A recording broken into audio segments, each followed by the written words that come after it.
Boa noite novamente a todos. Boa noite aqui ao nosso amigo William. Boa noite, Sérgio. Dando início aqui ao nosso estudo. Boa noite também aos nossos amigos internautas. Sérgio, hoje você irá falar para nós aqui sobre o tema suicídio na palestra daqui a pouco. Mas gostaria de saber se o suicida no plano espiritual vai sofrer por toda a eternidade, como está na Bíblia. Deus nunca vai perdoá-lo?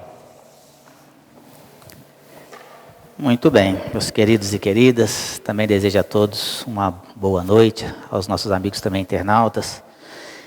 Pergunta muito interessante, porque se pegarmos realmente esse dogma de que o suicida, ele vai sofrer eternamente, ali no fogo dos infernos, para toda a sua vida, e não morre, é eterno. Então a gente começaria a questionar também a bondade de Deus. Que Deus que seria esse, na sua infinita bondade e misericórdia, que vendo o sofrimento de seu filho, naquele sofrimento terrível, não o perdoaria? Na verdade, o que acontece é o seguinte, meus queridos. Sofrer, o suicida vai sofrer sim. Porque esse ato insano que ele comete contra a própria vida, e a vida, quem nos deu foi Deus, e somente Ele tem o direito de retirar quando chegar a nossa hora. Inclusive vai ser tema da nossa palestra daqui a pouco. A pergunta vem bem ao encontro desse nosso tema que vamos discutir daqui a pouco. Mas, independente do motivo que seja, que aquela pessoa tenha cometido esse ato contra a sua própria vida e se suicidado, ele vai receber auxílio sim, mais cedo ou mais tarde. Um dia ele será auxiliado, na medida do seu tempo certo. Vai ter um grande sofrimento? Com certeza. Olha só, com certeza. Vai sofrer bastante, mas não eternamente. Não eternamente. E aí nós podemos nos reportar, e eu gostaria de sugerir a leitura de um livro muito, muito, muito importante da codificação kardeciana, o 4º livro codificado por Allan Kardec, intitulado Céu e o Inferno. Este livro também é chamado A Justiça Divina segundo o Espiritismo. E esse livro ele é dividido em 2 partes. Na sua segunda parte, Kardec conversa com os espíritos das suas mais diversas situações. Sofredores, medianos, enfim, suicidas também. Tem vários tipos de diálogos. Mas na sua primeira parte deste livro, Kardec vem nos contextualizar, inclusive com várias passagens dos amigos espirituais, da impossibilidade das penas eternas. Olha só. Porque se assim não fosse, Deus não seria bom. Então, meus queridos, todos nós, sem exceção, porque nenhuma ovelha se perderá, será auxiliado sim, no seu tempo certo, na sua hora certa. Todos serão resgatados no seu devido tempo. Que sofrerá consequências? Com certeza sim. Não porque Deus nos pune, mas é resultado do seu próprio ato, do seu próprio plantio. Estamos colhendo o que nós estamos plantando, como nos ensina aí Paulo, quando escreveu a carta aos Gálatas, lá no capítulo 6, versículo 7. Tudo que o homem semear, isso também ceifará. Então a gente colhe o que planta, mas que seremos auxiliados, com certeza sim. Então, esse dogma de que a pessoa que suicidou vai ficar eternamente vagando no fogo eterno ali dos infernos, sofrendo, isso não é verdade, meus queridos. Deus é bom, é misericordioso e é Pai. E como um Pai bondoso que é, vai nos auxiliar sim, tudo no momento certo da nossa vida. Não é? Muito bem, Sérgio. William, vai chegar um dia, ou seja, um estágio onde todos vamos ter oportunidades, ou seja, a condição de ver espíritos desencarnados andando por aí? Boa noite a todos. Satisfação a gente estar aqui aprendendo juntos. E são perguntas das mais variadas formas e temas. E a gente sempre aconselha os estudos da casa, porque os estudos da casa a pessoa pode dar foco, por exemplo, em mediunidade, em passe, em outros assuntos, né? Mas são perguntas variadas, a gente espera que a pessoa tenha alcance, tanto da pergunta quanto a resposta que a gente vai buscar oferecer. O estágio onde todos vamos ver espíritos andando, espíritos desencarnados, né? Porque nós somos espíritos encarnados. Possivelmente sim. Nós estamos vivendo ainda num mundo de provas e expiação, e estamos tendencionando para o mundo de regeneração. Da mesma forma, no mundo espiritual existem estágios de desenvolvimento. Então, esses espíritos que eventualmente a gente poderia ver andando por aí, alguns estão mesmo andando por aí, mas alguns já estão em orlas mais adiantadas, estão em centros de estudo, estão em trabalhos mais elaborados, estão se tornando eventualmente anjos guardiões, pessoas que desencarnaram e passaram por um estágio longo ou curto, né, de novo desenvolvimento. No mundo espiritual existem escolas com um pouco de diferença das daqui. Então, tanto aqui quanto no mundo espiritual existem graduações de desenvolvimento. E o que determina maior ou menor desenvolvimento é a nossa capacidade de caridade, de compreensão, de relevar o que eventualmente nos fazem e o que nós mesmos fazendo e seguimos adiante. Então, vai chegar um tempo que não vai ter espíritos realmente vagando e que nós poderemos enxergar os eventuais que estiverem nessa condição. Mas ainda demora um pouco. Nós precisamos nos desenvolver e evoluir mais. Sérgio, quem já tentou suicídio ou quem, obviamente, quase conseguiu esse ato várias vezes, pode ser perdoado? É interessante a pergunta, né, meus queridos? A gente vai também ao encontro aqui, não só da palestra que vamos fazer daqui a pouco, como também a pergunta que já respondemos aqui anteriormente. Claro que sempre nós somos perdoados. Mas o importante aqui, meus queridos, nós temos que contextualizar o seguinte. Olha só, a vida é sagrada. A vida é sagrada. E às vezes a pessoa, olha só como é interessante, às vezes a pessoa tenta o suicídio, não consegue, por uma série de situações, é porque chegou uma pessoa na hora, porque naquele momento deu um flash ali, a pessoa desistiu, enfim, uma série de situações que podem acontecer. Acha que isso é por acaso? Não. É o nosso espírito protetor ali nos amparando, nos auxiliando. Então, sempre Deus vai nos dar uma nova oportunidade. Mas o suicídio jamais será uma válvula de escape. Jamais.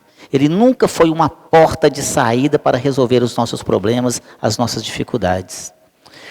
O que conta é a perseverança, a fé, ali a resignação para passar por esses momentos difíceis na nossa vida, mas que na verdade são necessários para o nosso crescimento, para a nossa evolução espiritual. Cada um passa por situações difíceis, por problemas, que eu gostaria de sugerir aqui. Vamos transformar essa palavra problema, essa palavra dificuldade, vamos eliminar isso do nosso vocabulário, do nosso dicionário, vamos colocar como desafios que nós temos que superar. Um caso interessante que nos retrata a espiritualidade, que nos conta Chico Xavier. Naquela época, Chico Xavier dispensa comentários, né, meus queridos? Aquele é um doce de coco, não é verdade? Aquilo é uma gracinha.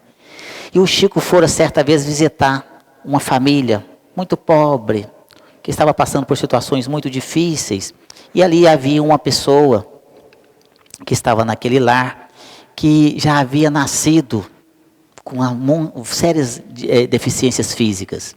E ele ali então foi lá visitar essa família.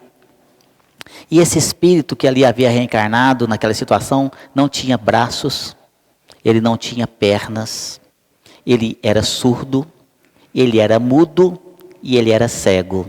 Imaginou? Era só um toquinho. Ele só tinha a cabeça e o tronco. Ele não tinha perna, ele não tinha braço, ele era surdo, ele era mudo e ele era cego. O Chico, naquela bondade daquele seu coração, visitou aquela família, levou ali o auxílio necessário naquele momento. E quando ele saiu daquele lar, ele estava às lágrimas. E no retorno ali daquela visita, ele falava com Emmanuel, que estava do seu lado. Oh, Emmanuel, você viu? Que tristeza, meu Deus, que estava ali aquela pessoa. E o Emmanuel, que vocês já conhecem pelas obras, muito sutil, né? Uma pessoa assim, um espírito muito sublime, falava assim: o que tem problema, Chico? Mas você não viu não, Emmanuel? Coitadinho. Coitadinho por quê, Chico? Né? O Emmanuel assim, muito sensível, desse jeito, né? Com o Chico. E eu assim, mas Emmanuel, olha para você ver, ele não tem perna, ele não tem braço, ele é cego, ele é surdo, ele é mudo. E o Emmanuel, E daí? Qual que é o problema? Mas coitadinho, coitadinho por quê, Chico? Você conhece a história desse espírito? Não, pois é. Então eu vou lhe contar. Esse espírito que reencarnou nessa condição, ele já suicidou 10 vezes. 10 vezes. Essa é a sua 11ª reencarnação, de 10 suicídios consecutivos. Então ele implorou, esse espírito implorou pela misericórdia divina, que ele pudesse vir de tal maneira que ele conseguisse vencer essa reencarnação sem suicidar novamente. Então ele veio sem pernas, para que ele não pudesse andar e se atirar em algum lugar. Ele veio sem braços, para que ele pudesse mesmo não se matar. Ele veio surdo, para não escutar as lamentações, como você está fazendo. Ele veio mudo, para não pedir para alguém o matar. E veio cego, para que não pudesse ver nada. Olha só, aí o que a gente vê? E se eu fosse lá também, nossa, tadinho dele, gente, oh meu Deus, como é que você faz uma coisa dessa? Deus estava sendo misericordioso, dando àquele espírito uma condição, porque ali ele ia vencer toda a reencarnação, sem cometer esse ato insano contra a própria vida. Então, aos nossos olhos terrenos, de espíritos ignorantes que ainda somos, o que a gente vê como uma tragédia, é uma bênção, está vendo? Então, Deus é bom, e sempre está atento às nossas necessidades, meus queridos. Muito bem, Sérgio. William, tudo aquilo que se compartilha se multiplica? É uma pergunta, e a pessoa diz o seguinte: se faz parte o bem e o mal, e se é uma lei de ação e reação? É uma ótima pergunta, foi até feita agora aqui pela plateia. Tudo aquilo que a gente recebe, a gente acaba repassando. Às vezes, indevidamente, porque às vezes a gente recebe o mal, um mau tratamento, e a gente desconta nos outros, não é verdade? A gente precisa, então, acionar um filtro interno, o filtro da caridade, o filtro do discernimento, para que, mesmo numa situação em que a gente foi maltratado, que a gente foi desqualificado, preterido, deixado para lá, a gente não faça o mesmo com o próximo. Eu trabalho numa mesma empresa, há 37 anos e meio. Então, eu vi muitas pessoas fazerem comentários assim: aquele gerente ali, se referindo a uma pessoa antiga, aquele gerente ali, ele é muito autoritário, ele é muito mandão, ele é muito isso, ele é muito aquilo. Aí essa pessoa é promovida a gerente também. Por mais que ele criticasse, o comportamento dele é igualzinho daquele que ele criticou. Veja como é que a gente assimila e acaba repassando as mesmas coisas, mesmo que não sejam muito boas. Então, a gente tem que ter esse cuidado, porque a gente encontra no caminho pessoas que ficam sempre falando mal uns dos outros, pessoas que não têm consideração, eventualmente, pela dor alheia, pessoas que têm um discurso, mas têm uma prática diferente, né? que demonstra pouca credibilidade. Então, a gente não pode agir igual, a gente tem que fazer um filtro mesmo, ter um autodiscernimento, e a gente, com dificuldade de discernimento, pode buscar os estudos, leituras, exatamente para a gente poder ter essa capacidade de discernir e não repassar o mal, mas tudo de bom que a gente receber, a gente tem por obrigação passar, né? E quanto mais a gente repassa o bem, mais o bem chega para a gente. Isso é uma medida natural das coisas, e é como a pessoa escreveu aqui, ó, é a lei de ação e reação. E tem a lei da boa ação e da boa reação.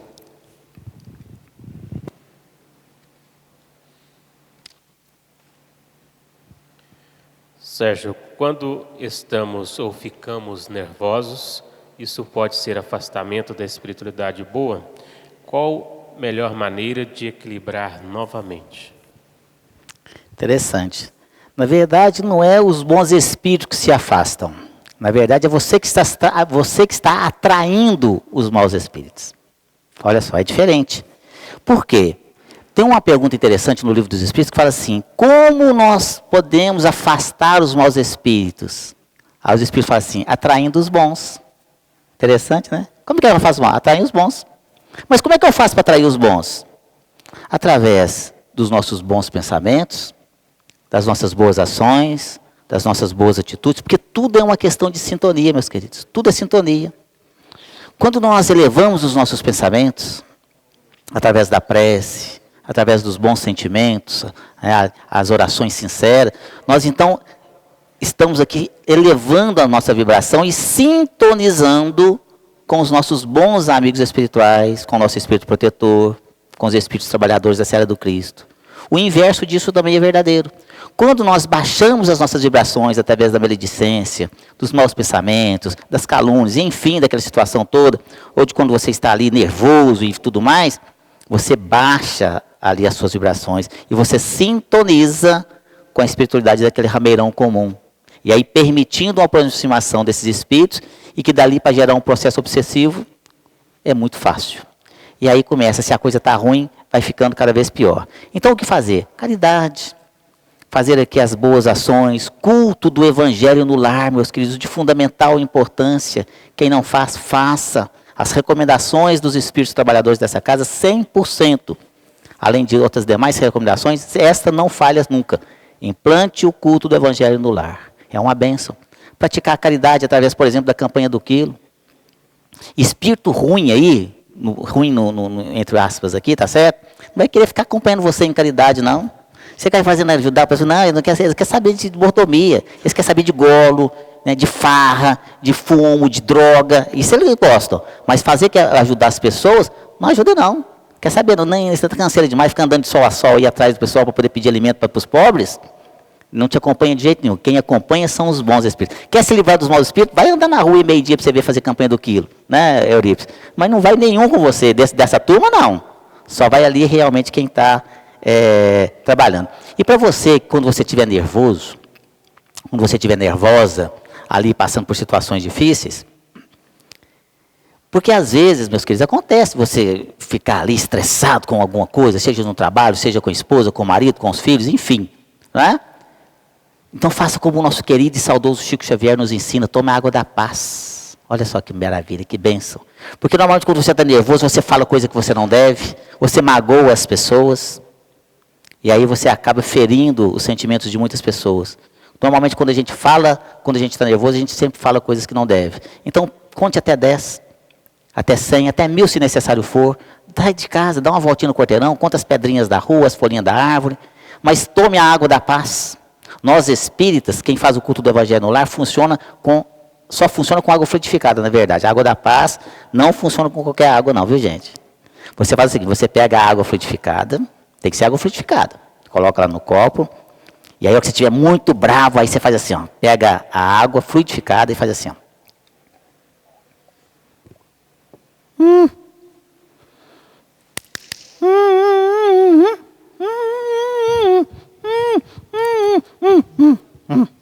Não consegue falar porque a água ficou na boca, vocês entenderam, né? É só não engolir.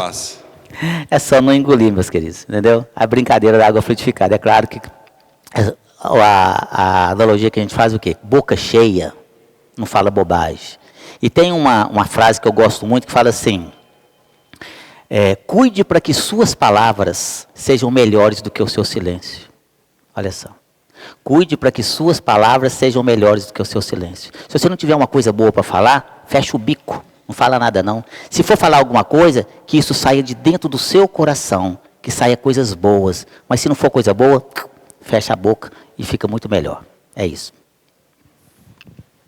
Muito bem, Sérgio. William, uma pergunta aqui, que na verdade nós juntamos ela aqui em 3, que a pessoa questiona o seguinte: qual o motivo da obsessão, se o mal deixará de existir e se ainda a felicidade reinará de forma total no planeta Terra?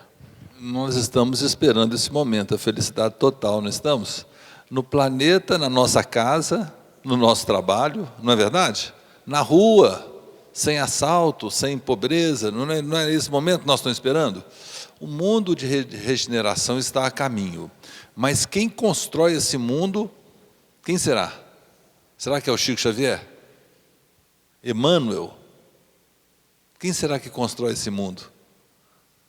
Não somos nós, exatamente, não somos nós. Somos nós que temos que construir esse mundo. Na medida que a gente fosse melhorando, preocupando com coisas que a gente vê que não tem o menor sentido de preocupar. Eu perdi um dinheiro, uma coisa que eu... Vamos considerar que foi uma caridade que nós fizemos. eu falhei nisso, vamos nos perdoar e vamos seguir adiante, vamos tomar como experiência.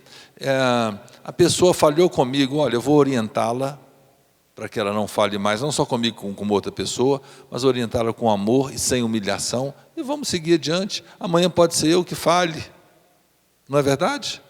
Nós falhamos ou não falhamos, minha gente? Todos nós, todos os dias. E eu sempre falo isso, que nós falhamos, somos falíveis, falhamos sempre, mas eu sempre ressalto o seguinte, nós acertamos muito. Então a gente não tem que ficar só resmungando contra nós próprios, não. A gente tem que olhar para o espelho e falar assim, olha, eu consegui isso, eu consegui aquilo, eu resolvi tal coisa, aquilo que eu ia e que eu vi que ia dar errado, eu consertei antes.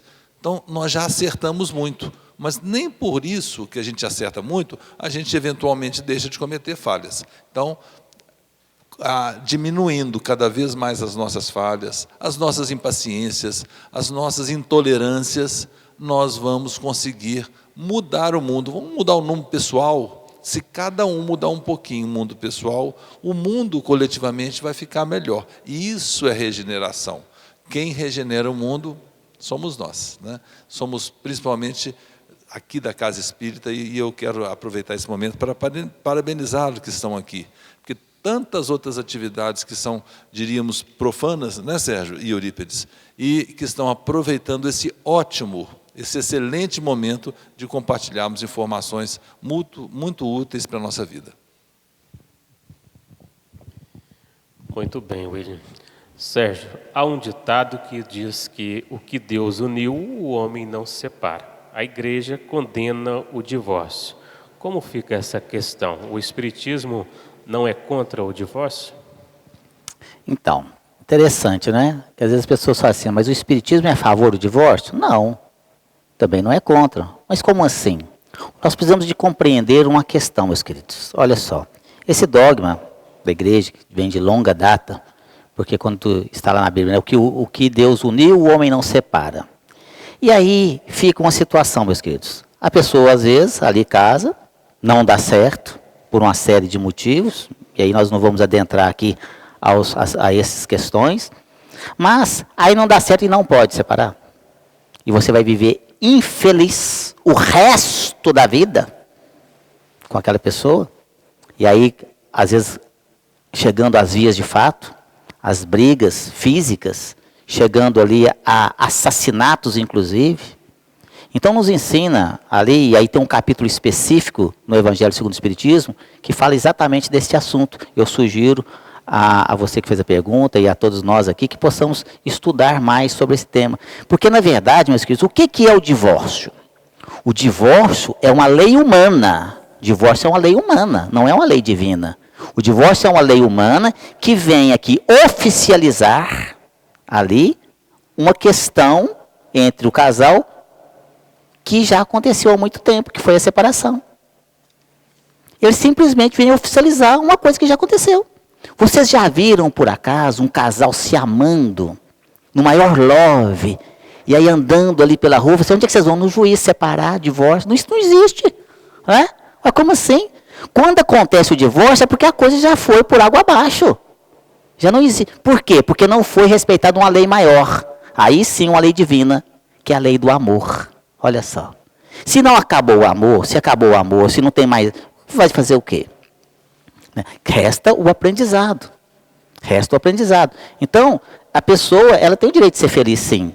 Agora, é claro, você não vai sair aqui, casa hoje, separa amanhã, né? Procure realmente compreender se aquela pessoa, ela faz parte da sua vida sentimental. Por isso que tem 3 fases antes de casar, não é? Ó, namoro, primeiro você conhece a pessoa, flerta, né? Ali, depois você começa a namorar. Aí, depois tem o noivado. É isso mesmo que você quer? Vou noivar para ver se é. Depois que vem o casamento, olha só. Mas aí a pessoa assim, namora hoje, noiva amanhã e casa depois da manhã. Mas não tem jeito mesmo não, é? Ué, mas eu pensei que você era outra pessoa. Ué, mas você não deu nem tempo de conhecer. Ou então, vou contar uma coisa para vocês que aconteceu com um amigo meu, só para ilustrar. Era um funcionário meu que trabalhava comigo, um colaborador da minha empresa, há muitos anos atrás. E ele chegava todo dia lá, triste, amarrotado, briguei com a namorada. Né? E ele brigava todo dia. Todos os dias ele chegava na empresa, briguei com a namorada. Meu amigo, então termina esse namoro só. Você está doido, você está te afetando, inclusive, no campo profissional, além do seu campo psicológico. Aí passou um tempo, ele era muito nosso amigo lá, era um colaborador, mas era um grande amigo.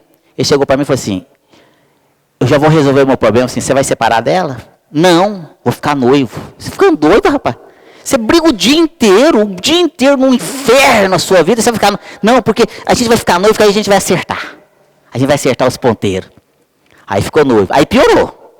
Aí que tem pegou mesmo. Aí que fica, nossa, que inferno com a minha vida. Nossa Senhora. E foi assim, meses e meses aquele inferno.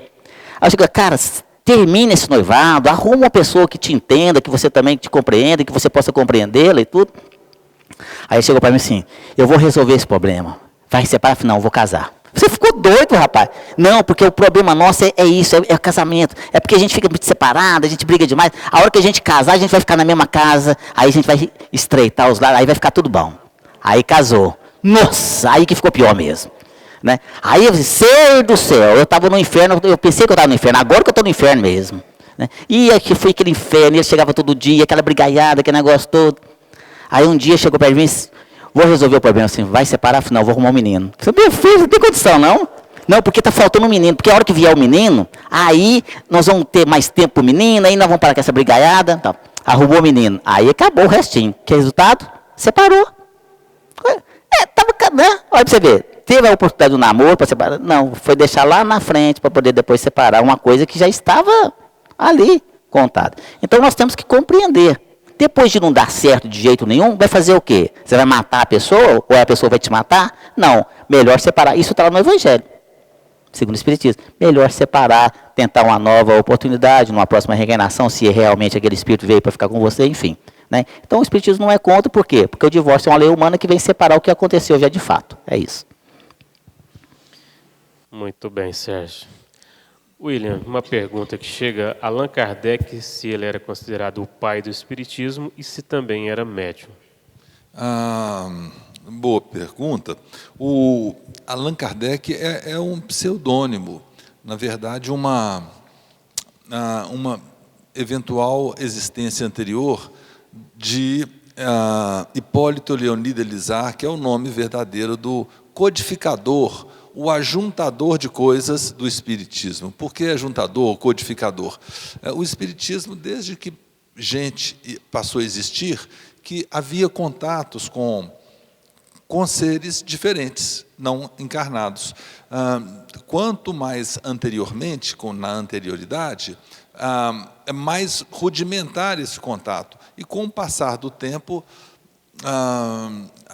as coisas foram um pouco mais esclarecidas. Sócrates viveu há cerca de 500 anos antes de Cristo e já se falava em espiritismo com outros nomes, né, com outras palavras, com outros vocábulos.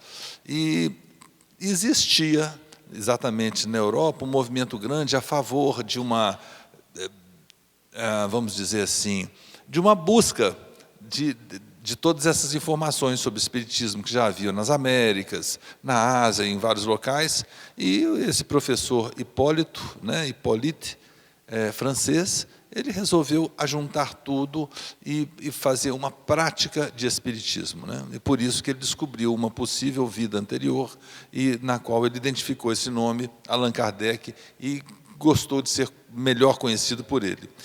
Ele era médium, assim, é uma questão longa também para a gente responder, pelo seguinte, todos nós viemos com a capacidade de ter a mediunidade, ou seja, ter a transformação ou a ligação entre o mundo material e o mundo espiritual. Todos nós viemos com essa capacidade. Alguns até por, não quero chamar de dom, não é dom, mas com um pouco de afinidade com a prática de mediunidade, desenvolvem mais rapidamente e vão fazendo trabalhos ligados a isso, em reuniões mediúnicas, em práticas espíritas, em casas espíritas sérias, né, como Jesus de Nazaré. Então, esse é dito como médium, mas todos têm essa capacidade. Allan Kardec, né, professor Hipólito Leonida Nizar, ele não era uma pessoa que praticava mediunidade ao ponto dele ter a medianeiridade. Não, ele não. Mas trabalhavam com ele várias jovens, alguns jovens homens, outras mulheres, moças jovens, de 14 a 22 anos de idade, além de algumas senhoras também. Então, ele não exercia a prática de médium. Ele era o que se chamava anteriormente de doutrinador, vamos colocar assim, né? Além de um grande escritor e um grande um intelectual da época. E hoje a gente não chama doutrinador mais, a gente chama mais de dialogador nas reuniões mediúnicas. Mas é isso. E tem um monte de livros sobre Allan Kardec. Ele era uma pessoa realmente muito preocupada com o crescimento do ser humano, tanto que ele era professor de universidade na época, era uma pessoa muito ligada a estudo. Ele queria desvendar as coisas que alguns falavam assim, eu acho que é isso, peraí, vamos pesquisar mesmo. E foi assim que surgiu o Espiritismo. Por isso que o Espiritismo é um pouco ciência, filosofia e religião. Sérgio, os espíritos podem nos influenciar nos vícios, como, por exemplo, o fumo, as bebidas, drogas, como nesse sentido? Pois é, olha só, pode sim, né? A pessoa fala assim, se pode que nos obrigar a usar. Obrigar a usar não, mas pode nos influenciar sim. Olha só. A influência espiritual na nossa vida, meus queridos, é muito maior do que a gente imagina. Aliás, tem uma questão muito interessante no Livro dos Espíritos, primeiro livro codificado por Allan Kardec, em 1857, e numa pergunta de número 459, Kardec pergunta para os espíritos assim, os espíritos podem influenciar os nossos pensamentos, né, a nossa vida? E os espíritos superiores respondem assim, muito mais do que imagineis. De ordinário são eles que vos dirigem, olha só, via de regra é eles que estão nos dando o caminho, tanto para o bem quanto para o mal. E aí a questão do vício, como é que funciona isso? Olha, é muito importante nós ressaltarmos aqui o que acontece no plano espiritual nesse sentido. Por que os espíritos... Mas o espírito bebe? O espírito fuma? O espírito usa droga? Como é que é esse negócio aí? Acabou que já morreu, ué. Como é que vai beber? Ele vai lá beber no corpo, vai beber, vai ficar ali, vai beber com a gente? Vai fumar com a gente? Vai. Primeiro, a gente tem que compreender que não muda nada com a morte do corpo físico. Não muda absolutamente nada. O dia que nós morrermos, seremos as mesmas pessoas. O dia que eu, Sérgio Bebiano, morrer, eu serei o mesmo Sérgio. Por isso que nós espíritas falamos desencarnar. Ou seja, esse corpo vai para a terrinha e eu, Sérgio, continuarei sendo o mesmo Sérgio. Com os mesmos defeitos, com as mesmas qualidades, com essa mesma aparência dessa última reencarnação. Não vou ficar nem mais burro, nem mais inteligente. Vou lembrar da minha esposa, do meu filho, dos meus amigos, dos meus parentes. E eu serei atraído para lugares de acordo com a minha afinidade. Se eu for uma pessoa boa, sensata, seguindo, pelo menos esforçando para seguir os princípios cristãos, independente da questão religiosa, vou estar em lugares agradáveis. O inverso disso também é verdadeiro. Se for uma pessoa que ruim, ou se eu fui aqui uma pessoa que gostava, por exemplo, dos vícios, vou ter lugares complicados ou vagando entre os encarnados que se afinizam aí pelos mesmos vícios. Então ele pode nos influenciar? Pode. Mas influenciar de que forma? Aquele que tem o mesmo gosto dele. Um espírito que bebe, que fuma, no plano espiritual, porque ele continua com a mesma vontade. Ele quer beber, ele quer fumar, só que ele não tem mais o corpo físico. Então ele não consegue pegar um copo para beber. Então ele vai se aproximar de uma pessoa que já usa, que tem uma queda para o vício, e vai influenciar ela para que ela possa beber. E ele vai beber junto, não o líquido, mas as emanações alcoólicas, as emanações do fumo, as sensações da droga, e vai sentir o mesmo suposto prazer ali naquele momento. E aí, meus queridos, nós temos essas questões dos espíritos viciados nesse sentido, que querem, porque querem ali beber dessa, junto, né, quer se satisfazer, porque ainda sente as mesmas vontades, mas esse espírito só vai conseguir esse intento com quem já tem uma queda. Eu, por exemplo, se esse espírito chegar perto de mim e me influenciar a beber, não vai conseguir nada, porque eu não bebo, eu não fumo, eu não uso drogas, então eu não tenho o que ele quer. Ele pode fazer o que ele quiser, que ele não consegue. Ele só vai conseguir o intento dele se ele chegar perto de uma pessoa que já tem uma queda para aquilo. Aí é empurrar neguinho ladeira abaixo. Por isso que às vezes você vê num barzinho, a pessoa está assim, põe um aí para mim, põe mais um. O cara não para, porque tem que ir um monte lá, bebendo junto, bebendo naquela situação toda. Aí nós temos esses espíritos viciados que nos acompanham nesse sentido. Tem aquelas entidades obsessoras que querem prejudicar você e a sua família, que te induz a bebida. E tem outros espíritos que também gostam de beber, que às vezes nem sequer sabe que morreu. Ele é cachaceiro. Morreu ali de overdose, de droga, ou de bebida, de cirrose. E aí encontra naquela pessoa o seu copo vivo. E aí chega perto dela e induz a pessoa a beber. E aí aproxima e começa. E aí quando ele é trazido à nossa reunião mediúnica aqui nesta casa, e a gente fala para ele, quando a pessoa começa, por exemplo, a buscar ajuda, né? Tratamento espiritual, a gente fala para ele, ô meu amigo, você está acompanhando o nosso irmão, você está prejudicando ele. O que é isso? Prejudicando ninguém não, meu amigo, companheiro meu, gente boa da melhor qualidade. Eu fico triste, ele fica triste, ele fala assim, vamos beber? Vamos. Aí bebe, a gente bebe junto, aí fica uma alegria, também fica. A gente chora junto. É amigo dele, companheiro. É meu coisa, vamos ali tomar um ali no boteco? É isso. Então tem espírito que nem sabe que morreu. E como fazer? Olha, nós temos que lutar contra esses vícios. E tem um livro que eu gostaria de sugerir a leitura para vocês, chama-se Sexo e Destino. Um livro muito interessante, ditado por André Luiz, ao médium Chico Xavier, também ditado para o Valdo Vieira. Esse livro é interessante que ele é dividido em duas partes. O André Luiz ditou metade do livro para o Valdo Vieira e a outra metade do livro para o Chico Xavier, em capítulos alternados, inclusive. Teve que juntar os dois médios para poder dar o livro. E nesse livro, porque o nosso tempo aqui é muito curto para delongar na resposta, vocês vão ver a que ponto que chega a influência espiritual na vida de uma pessoa, a ponto de destruir a vida de uma pessoa. Por isso a assertiva de Jesus, orai e vigiai, não é? Muito bem, Sérgio. William, tem uma pergunta aqui que chega, a pessoa nos diz o seguinte, que ela até gosta da doutrina, mas ela briga muito em casa, e ela nos pergunta como que a doutrina pode ajudar nisso. É um caso até raro, né? A gente quase não briga em casa, né? Um caso assim, muito difícil de acontecer, inclusive, não é verdade? Quase não tem brigas em casa, a gente não tem pontos de vista diferentes. Afinal, estamos na mesma casa, não é assim mesmo? Ou é o contrário? Na verdade, a gente aqui era objeto de um estudo, talvez de um curso de muito tempo, a história do relacionamento, que vem de relar, que vem de quando algo rela com outra coisa, algumas arestas tendem a se quebrarem, né?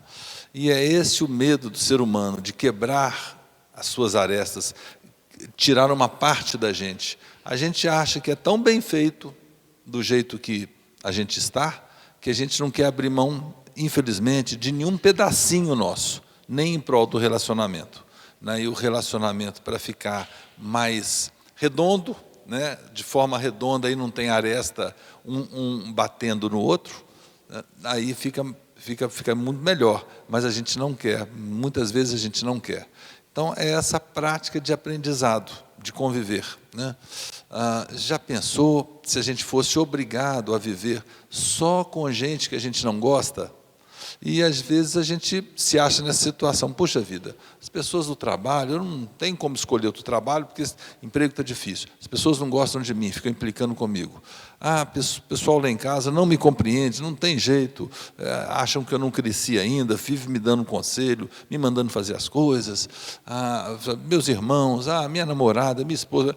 Então, será que é com todo mundo, ou será que é a gente que pode quebrar um pedacinho da aresta e ir mudando, que não é fácil, né?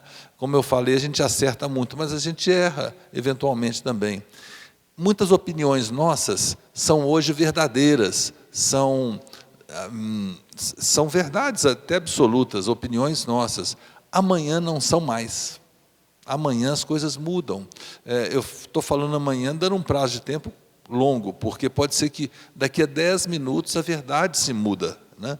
Nós vivemos num tempo em que um grande filósofo do nosso tempo, Zygmunt Bauman, faleceu o ano passado, ele falava que as nossas relações pessoais são relações líquidas, que o nosso amor atualmente é líquido. Ele faz uma comparação com a mecânica dos fluidos, ou seja, a gente não consegue pegar num líquido, porque ele se esvai entre os dedos, não é verdade? Então, é como se a gente não consegue ter amor duradouro, ter relacionamentos duradouros. Só que isso é uma constatação, mas a gente, para regenerar o mundo, a gente tem que mudar isso. A gente tem que mudar, a começar dentro de casa. Aquele filho que a gente não compreende tanto, ou aquele pai que a gente não compreende tanto, mãe e tudo mais. Se a gente ensaiar em casa, é um grande ensaio, e é o principal. Se a gente ensaiar direitinho em casa, pode ter certeza que a probabilidade da gente fazer melhor no mundo aí fora vai ser muito maior, a probabilidade da gente acertar. Sérgio, a pessoa nos diz o seguinte, que ela tem um filho de 4 anos que vê espíritos na casa dela, mas diz que são bonzinhos e até brinca com ele. Só que o cachorro fica latindo em direção à parede. O que fazer? Interessante, né? Na verdade, meus queridos e queridas, isso aqui é muito comum de acontecer. Muito mais comum do que a gente imagina. Na verdade, nós estamos constantemente rodeados de espíritas. De todas as naturezas. No nosso lar, aqui no centro. Às vezes as pessoas falam assim, mas lá no centro tem espírito. É claro que tem, ué. Está lotado de espírito aqui estudando com a gente, aprendendo, trabalhadores. Mas também está na sua casa, está lá na sua empresa, está ali na rua, está no barzinho, está dentro do ônibus, está para todo lado. E espíritos estão por aí. Né? E aí tem de todo tipo também. Agora, o que acontece aqui? Para a criança, é muito comum a criança ter uma percepção do mundo extrafísico, ou seja, ela tem uma percepção muito grande dos espíritos. Ela vê, ela conversa, ela interage. Por quê? Porque a reencarnação da criança não está totalmente ainda completa. Ela vai se ajustando o seu perispírito, no seu corpo físico, e pretérito e tudo mais, até os 7 anos. Então, até os 7 anos, nos ensina a espiritualidade amiga, que é muito comum essas crianças verem espíritos, terem percepção e tudo mais. Né? Depois dos 7 anos, a tendência disso é diminuir ou acabar.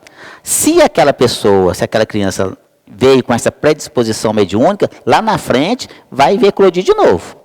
Vai eclodir porque é médium e aí vem realmente com essa predisposição do seu perispírito para que ela possa realmente trabalhar nessa área mediúnica, tá certo? Mas a gente tem que levar isso de uma forma muito tranquila, porque os psicólogos falam assim, isso aí é uma criação da criança, né? E vai tentando trabalhar isso. E por que o cachorro fica lá latindo para a parede lá? Não só o cachorro, o gato também. O cachorro e o gato, ele tem uma percepção extrasensorial muito grande. Então ele percebe a presença desses espíritos. E aí vem um caboclo lá, imagina um espírito lá dentro da sua casa. O cachorro fica lá, igual aqueles doidos, né? Lá na parede, lá, avança na parede, muitas vezes. O gato sai correndo para lá, sai correndo para lá. Esse gato ficou doido, o cachorro ficou doido. Não, é porque ele viu ali a entidade. Então, o que fazer nesse sentido? Bom, nesse caso aqui, que bom que são bons espíritos, né, que são bonzinhos, que interagem com a criança, que brinca com ela, inclusive. E vai muitas crianças também brincar com os nossos filhos. Acontece, isso é muito comum acontecer ali. Então, por isso que o culto do Evangelho no lar é muito importante na nossa vida, para que a gente possa ter o lar ali em harmonia. Teve um caso interessante que aconteceu aqui nesta casa. Uma senhora chegou aqui muito, muito assustada. Né, e ela estava com o filhinho dela. Porque você acha que aconteceu uma coisa? Porque o meu filho está vendo coisas. E ela me contava que o filho dela, criança, estava conversando ali sozinho. Conversando. E a mãe chegou perto e disse assim, meu filho, o que está acontecendo? Eu estou conversando aqui, mamãe. Está conversando com quem? Estou conversando com o vovô. Aí ela, né, vovô? Qual vovô? O vovô Zezé. Né, o vovô, que era o pai dela. Que havia desencarnado antes do nascimento do seu filho. Então, ele não havia conhecido o seu vovô Zezé. Já ficou doida, né? Mas como assim? Como é que é? Não, ele vem aqui todo dia. Ele vem todo dia, brinca um pouquinho comigo e fala, agora vovô tem que trabalhar. E vai embora. Mas ele vem aqui, me abençoa e vai embora. E ela foi lá no álbum de família e pegou. Então, me mostra aqui, me deixou o álbum. Quem que é? Eu falei, esse aqui, ó, era o pai dela. E ela estava assustada. Assustada por quê? Mas pela falta do conhecimento, tá certo? Então, é muito comum que a criança tenha essa percepção, sim, ali. Então, conduz isso de uma forma bem tranquila. Bom, nós agradecemos, então, ao Sérgio Bebiano pela participação conosco aqui, também ao William Wagner, a todos vocês. Daqui a pouquinho, nossa palestra pública, hoje com o Sérgio Bebiano, o tema suicídio origens, consequências e terapêuticas. Uma abordagem hoje sobre esse tema, daqui a pouquinho com o Sérgio Bebiano.